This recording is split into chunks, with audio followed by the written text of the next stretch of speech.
Comment j'ai repris le contrôle de ma vie et mis fin à l'influence destructrice de mon mari, Greg. Pour des raisons de confidentialité, j'utiliserai des pseudonymes. En tant qu'avocate renommée dans mon État, l'anonymat est crucial pour diverses raisons. Laissons de côté les détails de l'histoire d'amour entre Greg et moi. Nous sommes tombés amoureux, nous nous sommes mariés, et finalement, nous avons divorcé.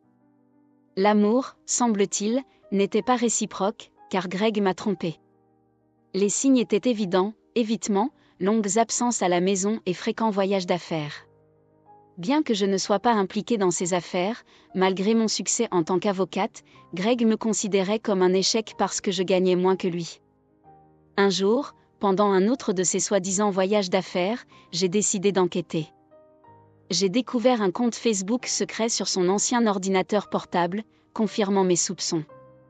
Il me trompait avec une belle femme, quelqu'un qu'il considérait plus attirante que moi, critiquant souvent mon apparence. Le cœur brisé et rempli de colère, je l'ai immédiatement appelé pour le confronter. « Greg, tu me trompes ? » ?»« J'ai des preuves, ai-je déclaré. Greg, avec froideur, a répondu « Andrea, tu n'es tout simplement plus intéressante. Tu es toujours occupée avec des affaires sans importance, me négligeant. De plus, tu n'es pas une supermodèle capable de m'attirer uniquement par ton apparence. » J'ai immédiatement répliqué « De quoi parles-tu, Greg ? J'ai un travail exigeant, et tu le savais quand nous nous sommes mariés. Je ne t'ai pas négligé. C'est toi qui as cessé de rentrer à la maison et qui as refusé de communiquer. Lorsque j'ai finalement décidé de l'affronter, je m'attendais à un minimum de remords de sa part, mais la réponse froide que j'ai reçue m'a prise par surprise. Il a rejeté toute la faute sur moi, justifiant sa trahison, une allégation qui n'était pas fondée. Refusant d'être faussement accusé, j'ai pointé les failles dans ses accusations. Au lieu de se défendre, il est resté froid à nouveau et a révélé avec désinvolture qu'il était soulagé que j'aie découvert son infidélité. D'un ton effrayant, Greg a déclaré « Je suis content que tu aies découvert cela, Andrea. Maintenant, je n'ai plus besoin de cacher ma jolie petite amie. Nous allons avoir une vie parfaite ensemble après que je t'aurai divorcé, espèce de bonne à rien. Enfin, je vais épouser quelqu'un qui mérite d'être avec moi et de porter mon nom. » Ces mots m'ont frappé comme une tonne de briques, ma colonne vertébrale s'est figée à ce moment-là. En parlant du divorce, non seulement il m'a insulté, mais il a également affirmé que je n'étais pas assez bien pour lui, m'accusant d'avoir été une mauvaise épouse. Il n'a montré aucun remords pour son infidélité et s'est même vanté que sa maîtresse serait une meilleure épouse. Des larmes coulaient sur mon visage alors qu'il me rabaissait, proclamant son infidélité avec fierté. C'était l'homme que j'avais aimé pendant plus de 10 ans, et ces mots m'ont laissé dévastée. Entre les larmes, j'ai demandé « Comment peux-tu dire ça, Greg ? Pendant toutes ces années, je suis restée à tes côtés dans les bons et les mauvais moments, honorant mes vœux et te valorisant par-dessus tout. » Sa réponse insensible m'a profondément blessée, rejetant toute ma valeur. « Eh bien, Andrea, ça n'a plus d'importance. Tu ne me sers plus à rien. Je suis maintenant un homme d'affaires prospère, et une femme au physique banal avec un diplôme de droit prétentieux ne me convient plus. » Me sentant totalement dévalorisée, j'ai protesté « Comment as-tu pu, Greg ? Je suis une femme capable, même si je ne corresponds pas à ta définition étroite de la beauté. J'ai été une bonne épouse pour toi, et maintenant tu penses au divorce ? » Il m'a corrigé. « Je ne pense pas au divorce, Andrea. J'ai déjà décidé de divorcer de toi. C'est fini. Je ne veux plus être avec toi. Je vais entamer la procédure bientôt, et j'ai déjà engagé un excellent avocat. Tu ferais mieux de déménager avant mon retour. Je ne veux plus voir ta tête moche. » Quelques heures après que Greg ait raccroché au nez, il m'a envoyé les papiers du divorce par l'intermédiaire d'un ami, qui m'a regardé avec sympathie. J'ai accepté les papiers sans réaction, fermé la porte et pleuré misérablement, laissant la réalité de mes années gaspillées avec un homme horrible m'envahir. Cependant, j'ai décidé que je ne laisserais pas cela me détruire. J'étais une femme forte qui reprendrait le contrôle de sa vie et donnerait une leçon à Greg. Lorsque l'ami de Greg m'a remis les papiers, il a mentionné que Greg avait parlé de prolonger le divorce. Intriguée au début, je me suis rappelé que nous avions un accord prénuptial. Greg avait insisté pour que j'aie droit à la moitié de son entreprise s'il me trompait, quelque chose que j'avais oublié au milieu de ce tourbillon émotionnel. Maintenant, tout devenait clair, Greg voulait prolonger le divorce parce qu'il espérait que je renoncerais à ma part légitime. Déterminé à ne pas abandonner ce qui me revenait de droit, j'ai immédiatement appelé son avocat et pris rendez-vous. En 2 jours, j'avais quitté la maison de Greg et je suis retournée dans la maison de mon enfance. J'ai envoyé un message à Greg pour lui dire que j'avais déjà récupéré mes affaires, en affirmant « J'ai pris ma tête et mon corps hors de ta fichue maison ». Bon, tu as enfin compris et tu ne fais pas d'histoire, a répondu Greg, se vantant de la réputation de son avocat. Déterminé à faire respecter le prénuptial, j'étais prête à relever tous les défis. Je ne veux plus te parler. Tu ne peux communiquer avec moi que par l'intermédiaire de mes avocats désormais, ai-je répliqué. Les mots de Greg ont éveillé une fureur ardente en moi. Il est impressionnant de voir comment la colère et la haine peuvent nourrir la détermination face à un tel mépris. Mon esprit s'est éclairci, et j'ai presque ri de l'ignorance de Greg. Il n'avait aucune idée de la personne à qui il avait affaire et je doutais que son avocat, Jake, le sache aussi. J'ai pris rendez-vous avec Jake dans un café. En me voyant, il a commencé à trembler visiblement, ne se calmant que lorsqu'il m'a reconnu. Il avait l'air confiant, mais pas assez. Jake était un avocat décent, mais il n'était pas prêt à affronter quelqu'un comme moi. Greg ne m'a jamais considérée comme influente, alors Jake était complètement mal préparé pour notre rencontre. Jake semblait nerveux, ses mains tremblaient, mais je me suis retenue de l'intimider davantage. Il n'était pas responsable de ma situation. « Bonjour, Jake, ravi de te voir ici », l'ai-je salué, remarquant sa surprise. « Si tu as des doutes, laisse-moi les dissiper pour toi. »« Oui, je suis l'épouse. »« Madame, je suis désolée. »« Je ne m'attendais pas à ce que vous veniez, » balbutia Jake, désorienté par ma présence. « Les noms de famille ne correspondent pas parce que je me suis mariée après avoir obtenu mon diplôme de droit. J'utilise mon nom de jeune fille à des fins officielles, ai-je expliqué. « Ah, je vois, » murmura Jake, visiblement mal à l'aise. « Donc, je suppose que vous voulez prolonger l'affaire ? » C'est ce que m'a dit mon client. « Ton client te trompe, Jake. C'est lui qui veut prolonger cette affaire. » Ne t'a-t-il pas dit cela ? L'ai-je directement confronté, sachant que ma réputation d'avocate parlait d'elle-même. Jake se tortilla sous mon regard. Habitué à poser les bonnes questions, je n'ai pas mâché mes mots. Tu n'as pas besoin de répondre à ça, Jake. Je connais Greg depuis plus d'1 décennie. J'ai épousé cet imbécile. Je sais ce qui lui passe par la tête. Inquiète pour la situation de Jake, j'ai décidé de l'éclairer. Comme je te connais, et que ce ne serait pas juste pour toi, je vais te dire la vérité sur ce divorce. Qu'entendez-vous par là, madame ? Demanda Jake, visiblement surpris.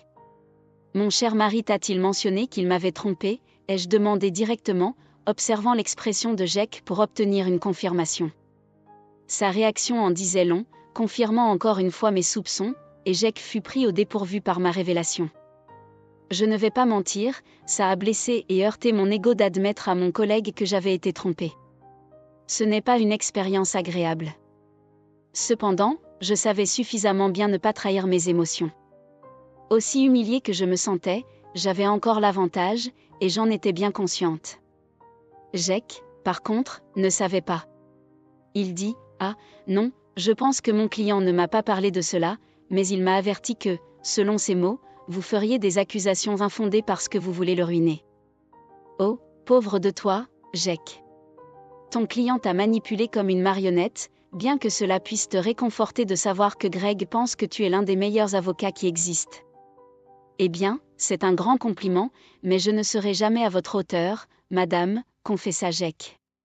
J'aurais aimé qu'il m'ait dit que son épouse exerçait aussi le droit. Il m'a seulement dit que vous travailliez dans un cabinet d'avocats. Mon mari n'a jamais pris mes réalisations au sérieux. Il avait l'habitude de dénigrer mon travail et mon influence. J'ai été idiote de rester avec lui aussi longtemps. Cependant, j'ai été intelligente en signant l'accord prénuptial pour me protéger, ai-je partagé. Jake fut complètement surpris en entendant le mot « prénuptial ». Il semblait choqué, et le terme semblait étrange pour lui. Je n'avais pas besoin d'être un génie pour savoir qu'il avait encore été pris au dépourvu. Greg avait commodément oublié de mentionner le prénuptial à Jake, peut-être en espérant que j'avais oublié son existence. Jake était abasourdi. Il y a un prénuptial dans ce mariage ? Votre mari ne m'en a pas parlé. Vous avez des preuves, madame ? Demanda Jake. Bien sûr, Jake, j'ai beaucoup de preuves. J'ai apporté les papiers avec moi. J'avais déjà le sentiment que Greg essaierait d'échapper aux conséquences de ses actions. J'aimerais vraiment voir les papiers, madame. De plus, je pense que j'aurais aussi besoin de voir des preuves de son infidélité, si vous en avez. Ne t'inquiète pas, Jake, j'ai tout apporté avec moi. Comme je l'ai dit, ce n'est pas moi qui veux prolonger ce divorce. Plus vite ça se passe, mieux c'est pour moi. J'ai remis toutes les preuves à Jake, des messages aux photos et documents. J'avais toutes les preuves dans mon sac, les remettant nonchalamment à Jake, sachant que l'affaire tournerait toujours en ma faveur.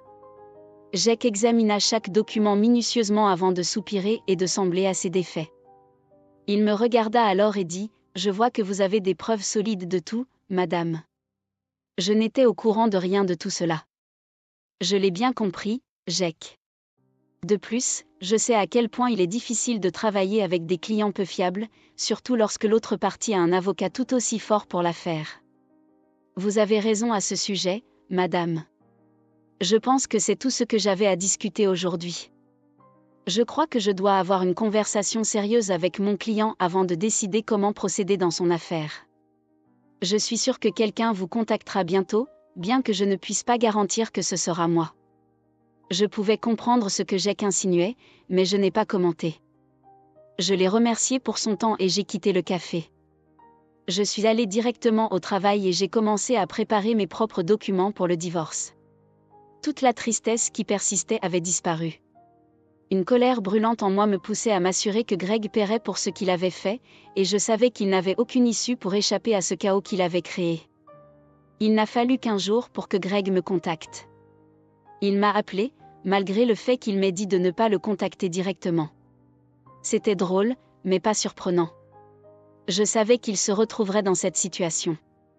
Quand j'ai décroché, il semblait très en colère. « Qu'est-ce que tu as dit à mon avocat, Andrea ? Regarde qui appelle après m'avoir dit de rester à l'écart. Alors, que s'est-il passé avec ton avocat, Greg ? Arrête de plaisanter, Andrea. Dis-moi ce que tu lui as dit pour qu'il abandonne l'affaire. Ton avocat a abandonné ? C'est triste, Greg. Je suppose que tu aurais dû être plus honnête à propos de ta situation et de la personne contre qui il se battait. Tu ne sais pas de quoi tu parles. Tu n'es personne. Je ne vais pas te laisser prendre ta part de mon entreprise. Oh, j'adorerais voir comment tu vas t'y prendre, Greg, ai-je répondu. Je vais engager un meilleur avocat en un rien de temps. Tu n'as qu'à attendre et voir. Je vais te détruire au tribunal.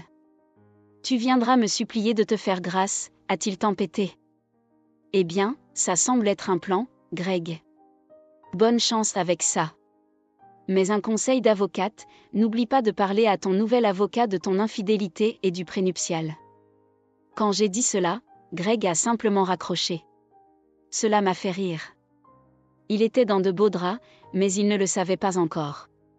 Il allait essayer de contacter tous les avocats de la ville pour voir si l'un d'eux accepterait de le représenter.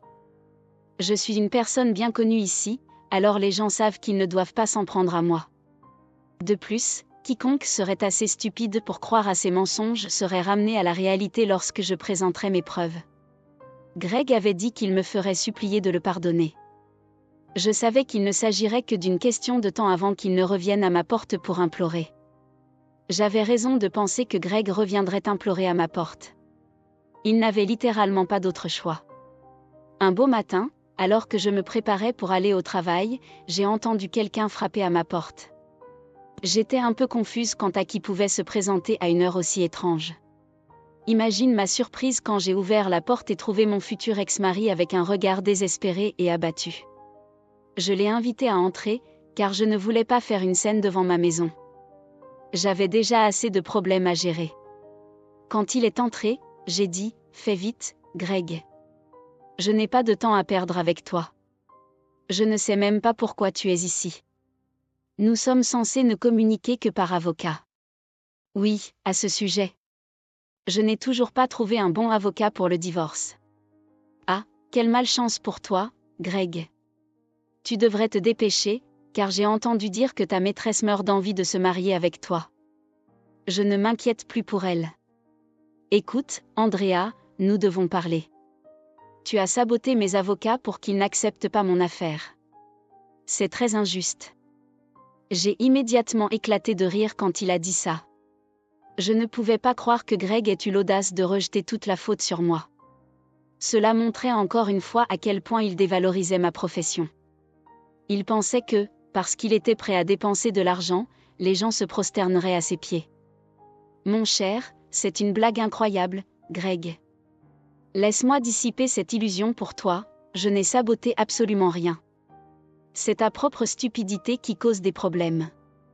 Je ne comprends pas. Qu'est-ce que j'ai fait? Dois-je te rappeler comment tu as menti à tes avocats au sujet de ta liaison extra-conjugale et de l'accord prénuptial? Cela suffit à les faire passer pour des idiots au tribunal. Tu crois vraiment que des avocats vont se précipiter pour représenter des clients peu fiables comme toi? En plus, je dois admettre que mon nom en fait reculer plus d'un. Tu peux me considérer comme inutile, mais j'ai vraiment une bonne réputation dans cette profession. Oui, je le sais maintenant, Andrea. J'ai essayé d'être ouvert avec les avocats aussi, mais aucun d'eux n'est prêt à m'aider. C'est ce qui arrive quand on essaie de se battre contre un prénuptial inébranlable. Tu aurais vraiment dû mieux réfléchir à ta liaison, Greg. Mais maintenant, cela n'a plus d'importance, le mal est fait. Aucun avocat sain d'esprit ne défendrait ta cause. Tu vas devoir me donner la moitié de ton entreprise. L'expression de Greg disait tout. Il ne voulait pas perdre son entreprise. C'est pourquoi il avait essayé d'engager un bon avocat et de prolonger le divorce. Il espérait me faire attendre suffisamment longtemps pour que je finisse par abandonner et le laisse tranquille sans exiger la moitié de son entreprise. Après quelques jours, il avait compris que personne ne le soutiendrait. En fait, il avait même du mal à trouver un avocat qui accepterait de s'opposer à moi. Alors, il a fait ce qu'il considérait comme sa dernière option, il s'est mis à pleurer et à supplier. Andrea, tu sais combien cette entreprise compte pour moi. S'il te plaît, ne fais pas ça. Tu peux garder tout le reste, mais s'il te plaît, ne demande pas à diviser l'entreprise. Pourquoi pas, Greg? C'est toi qui as ajouté la clause de partage de l'entreprise en cas de trahison. Tu crois vraiment que je vais renoncer à mes droits aussi facilement? Je le mérite après la trahison que tu m'as infligée. C'était une erreur, Andrea. Crois-moi. J'ai vraiment mis fin à ma relation parce que je sais à quel point c'était une énorme erreur. Peut-être, juste peut-être, pourrions-nous donner une seconde chance à ce mariage. Je peux t'assurer que cet obstacle ne fera que nous renforcer. Les paroles de Greg m'ont encore une fois fait rire. L'audace de cet homme était incomparable à celle de quiconque que je connaissais. Je ne savais vraiment pas quoi dire, il me demandait vraiment de revenir, comme si j'étais assez stupide pour le faire. Je savais qu'il avait mis fin à sa relation avec sa maîtresse. Les rumeurs disaient que ni la maîtresse ni Greg n'étaient heureux. Mais s'il pensait que cela me ferait revenir vers lui, il se trompait complètement. J'avais déjà commis l'erreur d'épouser un déchet et j'avais appris ma leçon de la pire des manières. De plus, je savais pourquoi il était soudainement désespéré de me récupérer. Tu dois être en plein délire pour suggérer quelque chose comme ça, Greg. Je n'ai pas réussi à aller aussi loin dans la vie en étant complètement stupide. Je sais que tu veux revenir avec moi parce que tu ne veux pas partager ton entreprise. Andrea, nous étions heureux ensemble. Oublions tout cela une fois pour toutes et recommençons notre mariage. Cependant, voici mes mots, c'était ma chance en or pour sortir de ce mariage de façade. Je dois te remercier de m'avoir montré ton vrai visage avant que nous ayons des enfants. Maintenant, tu vas récolter ce que tu as semé. Avec cela, j'avais pratiquement terminé ce que j'avais à dire. J'ai immédiatement cessé de parler tandis que Greg continuait à supplier et à me demander de ne pas lui prendre son entreprise. C'était une scène assez pathétique, mais elle ne m'a pas émue du tout. Au contraire, elle m'a rappelé les moments où je me couchais en pleurant parce que ce salaud manipulateur que j'appelais mon mari avait décidé de me trahir. Voir Greg dans une position vulnérable m'a seulement donné satisfaction et a complété ma vengeance. Maintenant, je n'avais plus qu'à obtenir une rupture propre pour recommencer. Eh bien, j'ai définitivement obtenu plus que ce à quoi je m'attendais. Le karma a frappé Greg rapidement et durement. Il a essayé pendant des semaines de me faire changer d'avis et de me ramener à la maison. J'ai tout ignoré simplement parce que je n'étais pas intéressée par son drame. J'étais prête à tourner la page. Comme il avait déjà demandé le divorce, j'ai engagé quelqu'un de mon cabinet pour me représenter. Je ne suis pas avocate en divorce, alors je ne pouvais pas le faire moi-même. De plus, je voulais avoir le moins d'interactions possible avec lui. Après un mois à essayer de me faire changer d'avis, il a été obligé d'engager un avocat et de demander une séparation à l'amiable. Il savait que, si j'amenais l'affaire devant le tribunal, il ne ferait que subir une humiliation, au final, perdrait de l'argent avec des avocats désignés par le tribunal. Alors, il a reculé et a demandé une séparation mutuelle. Le prénuptial a rendu le divorce très facile pour moi. Bien sûr, j'avais beaucoup de preuves à présenter à tout le monde pour montrer que Greg m'avait trahi. Selon le prénuptial, il devait me céder la moitié de son entreprise.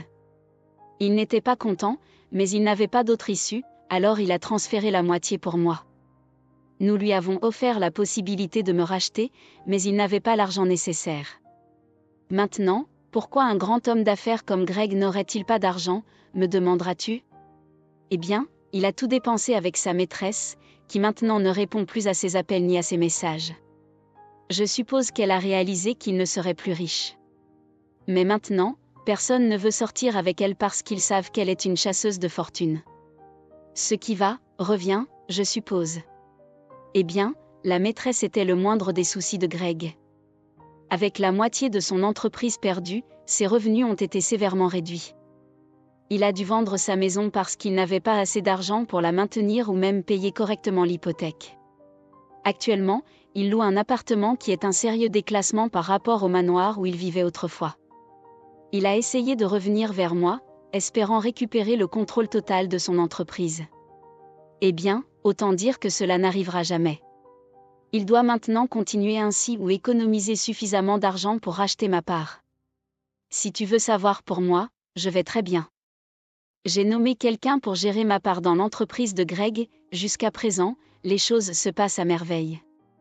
J'ai même amélioré mon style de vie en achetant un nouveau manoir grâce à mes revenus combinés de l'avocature et de l'entreprise. Les choses vont bien, je vis ma meilleure vie, honnêtement, je ne pourrais pas être plus heureuse. Dans l'ensemble, le divorce a été très bénéfique pour moi. Au lieu d'être dupée par mon ex-mari et sa maîtresse, j'ai fini par ruiner leur vie et améliorer la mienne.